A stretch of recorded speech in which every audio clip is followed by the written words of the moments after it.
Hello guys, today I'll be reviewing Kill 'Em All by Metallica. Now I have reviewed Ride of the Lightning, so if you haven't seen that review, definitely check it out after this review. But this album, this was actually the first Metallica CD that I ever bought. Now it's not the first album I heard from them. Of course, my first Metallica album that I ever heard was the Black Album, and then the first ever CD that I bought from the band was Kill 'Em All. And I probably got it like at a Walmart or something, but before buying the CD, I think the only songs I heard were Hit the Lights and The Four Horsemen and Seek and Destroy. Maybe Whiplash, but I can't remember. But I remember my mind being blown away when I heard this album for the first time.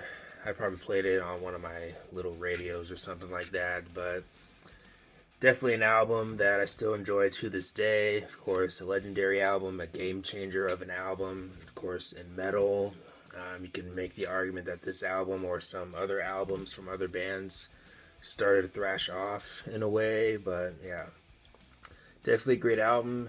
Again, definitely a classic. So let's go ahead and dive into the album. The album starts off with Hit the Lights, and this song is just full of attitude and speed and aggression. And it starts off with those fade in, just distorted riffs to kick off the song, and then you get into the verses which are really punchy and thrashy and just again full of attitude and just really showing the young angst during this time in the band. And this song is basically celebrating, or the song lyrically basically talks about or celebrates heavy metal in a way, especially when you look really into the lyrics. And it's a blast of a song, and it's probably one of my favorites on the album.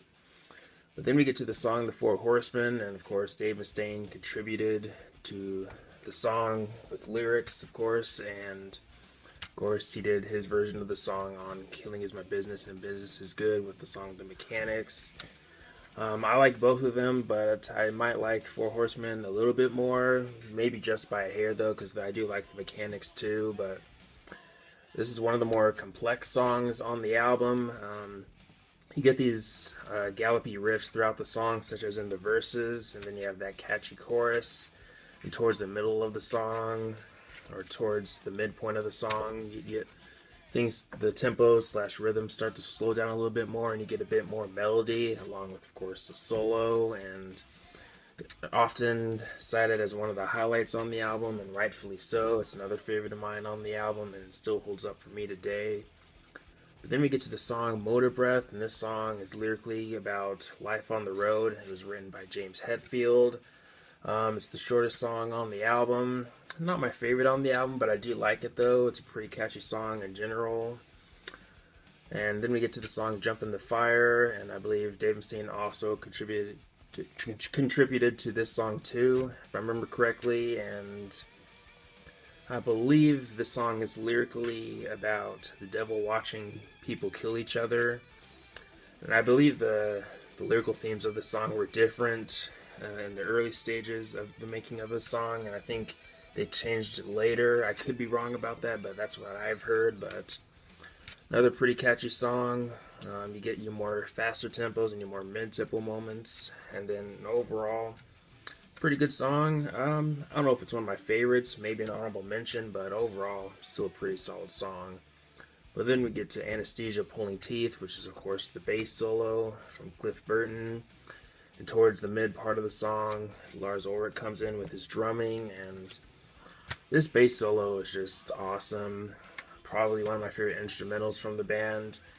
I'm probably part of the minority or part of the small group that actually likes this instrumental more than Call of Cthulhu. Now, don't get me wrong, I do like Call of Cthulhu, but I don't know. Maybe it's because of how I felt when I heard this song or instrumental for the first time. The nostalgia, however you want to put it. It could be that, but I absolutely love this bass solo, and it just really shows how talented Cliff Burton was, and of course, rest in peace. But yeah, definitely a great song and definitely a game changer at its time.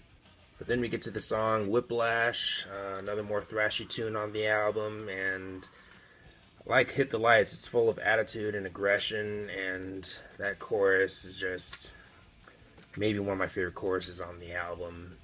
But yeah, Whiplash overall is a pretty solid song. But then we get to one of my personal favorites on the album, Phantom Lord, which I believe Dave Mustaine also contributed to the song too. And this song lyrically, I believe, deals with themes of the devil or devilry, however you want to put it. And also that scream towards the end of the track, I mean, you really can't go wrong over that. I mean, some people might overlook that scream towards the end, but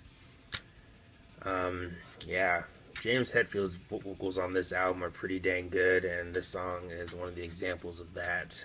That really shows how high his voice could get during this time in the band. But yeah, Phantom Lord definitely has the evil nature to it, especially when you listen to the way the lyrics are delivered in the chorus, for example. But yeah, Phantom Lord, absolutely love this song. But then we get to No Remorse, which is a more mid-tempo track.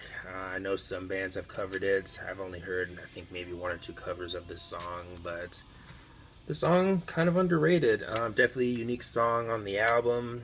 A more longer song too. It's around 6.5 minutes, and it's all around a solid track. Maybe not my favorite on the album, but it doesn't have to be. It's still a pretty good song overall, and again, unique on the album.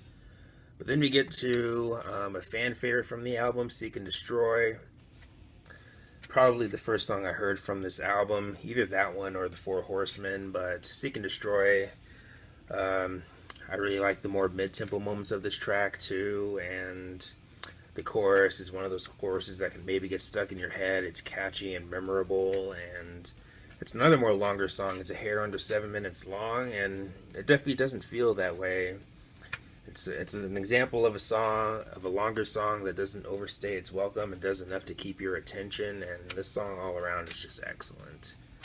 But then we get to the final track, Metal Militia, and this song lyrically deals with themes of like the way of being a metalhead and basically the metalhead scene in general, and basically giving props to that scene and that sound, however you want to put it.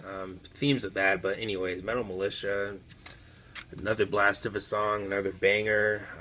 Definitely a thrashy song on this album, of course, no surprise, but yeah, they end the album with a bang, and it's another song on the album that I think is pretty underrated, kind of like with No Remorse. But yeah, not a song that I think to return to very often, but a song that I would consider returning to more, of course. I think it's a pretty catchy song, and kind of overlooked too, at least within their album closers. But yeah, overall, pretty solid song. But yeah, overall, I still enjoy this album. Definitely a more raw side of Metallica, of course. Of course, they were still in their early stages of their career, and this album, to me, still holds up. And if I had to rate this album, I'd maybe give it maybe an 8.75, 8.7 or a 9. I'd say somewhere in that range, absolutely. This album, again, is really strong, and to me, one of their best. Maybe my 4th or 5th favorite Metallica album. Maybe 4th, but I don't know. My mind could change at any time about that, but yeah. Let me know your thoughts on the album. Do you love it? Do you hate it? How does it compare to their other albums for you personally? And all that good stuff. But anyways, thanks for watching. Please leave a comment, like, subscribe. Have a nice day, and take care.